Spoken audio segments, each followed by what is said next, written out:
शिंदे साहेबांवरती पूर्ण विश्वास आहे. कुठल्याही प्रकारचा अन्याय होणार नाही.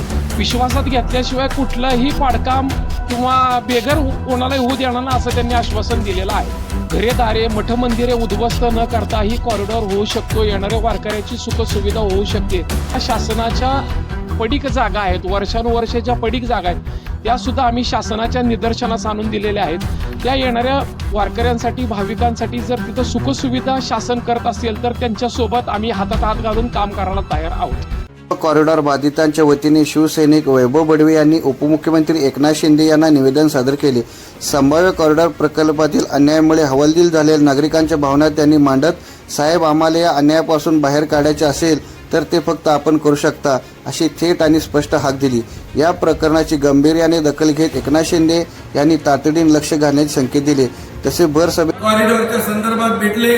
मी आपल्याला सांगतो, कॉरिडॉरचं काम हे सगळ्यांना इथल्या लोकांना विश्वासात घेऊनच केलं नाही.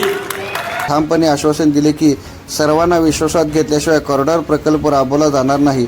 दरम्यान एकनाथ शिंदे यांना निवेदन दिल्यानंतर नेमकी काय चर्चा झाली याबाबत शिवसैनिक वैभव बडवे यांनी आपल्या चॅनलला प्रतिक्रिया दिली. महाराष्ट्राचे लाडके उपमुख्यमंत्री एकनाथजी शिंदे साहेब पंढरपूरमध्ये आले असताना त्यांना कॉरिडॉरबाबत आम्ही सर्व बाधितांनी निवेदन दिलेलं आहे. त्यांनी सभेमध्ये पण आश्वासन दिलेलं आहे की कॉरिडॉर येथील स्थानिक नागरिकांना विश्वासात घेतल्याशिवाय कुठल्याही प्रकारचे पाडकाम अथवा अन्याय होणार नाही याची मी ग्वाही देतो असं त्यांनी जाहीर सभेमध्ये सांगितलेलं आहे. त्यामुळे आमचा शिंदे साहेबांवरती पूर्ण विश्वास आहे.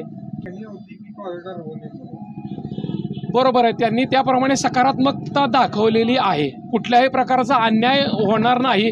विश्वासात घेतल्याशिवाय कुठलंही पाडकाम किंवा बेघर कोणालाही होऊ देणार नाही असं त्यांनी आश्वासन दिलेलं आहे. तुमची कॉरिडॉर पाडून तुमची कॉरिडॉर त्यांनी म्हणते विश्वास घेऊन कॉरिडॉर करणार, तुमचा तर त्याला विरोध आहे ना. तर त्यांनी विश्वासात घेऊन कॉरिडॉर करतो असा शब्द दिलेला आहे.